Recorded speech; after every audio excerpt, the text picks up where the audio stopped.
తోడు చాలయ్యా, నీ నీడ చాలయ్యా, నీ మాట చాలయ్యా, నీ చూపు చాలయ్యా, నీ తోడు చాలయ్యా, నీ నీడ చాలయ్యా, నీ మాట చాలయ్యా, నీ చూపు చాలయ్యా, నీ తోడు చాలయ్యా, నీ నీడ చాలయ్యా.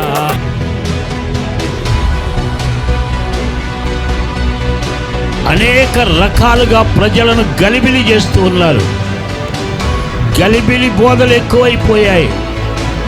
ఎందుకంటే పరిశుద్ధాత్మ నింపుదల కలిగి పరిశుద్ధాత్ముడు చెప్పమన్న మాటలు చెప్పకపోవటాన్ని బట్టి ఈరోజు అనేక పరిస్థితులు తల్లక్రిందులైపోతున్నాయి.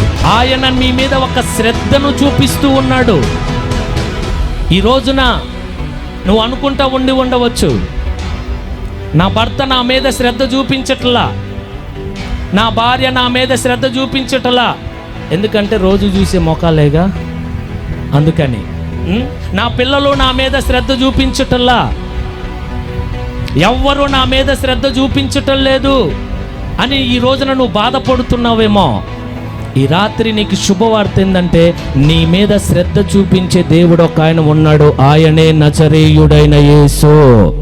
గట్టిగా చప్పట్లు కొట్టి దేవుని నామాన్ని కనపడుదాం.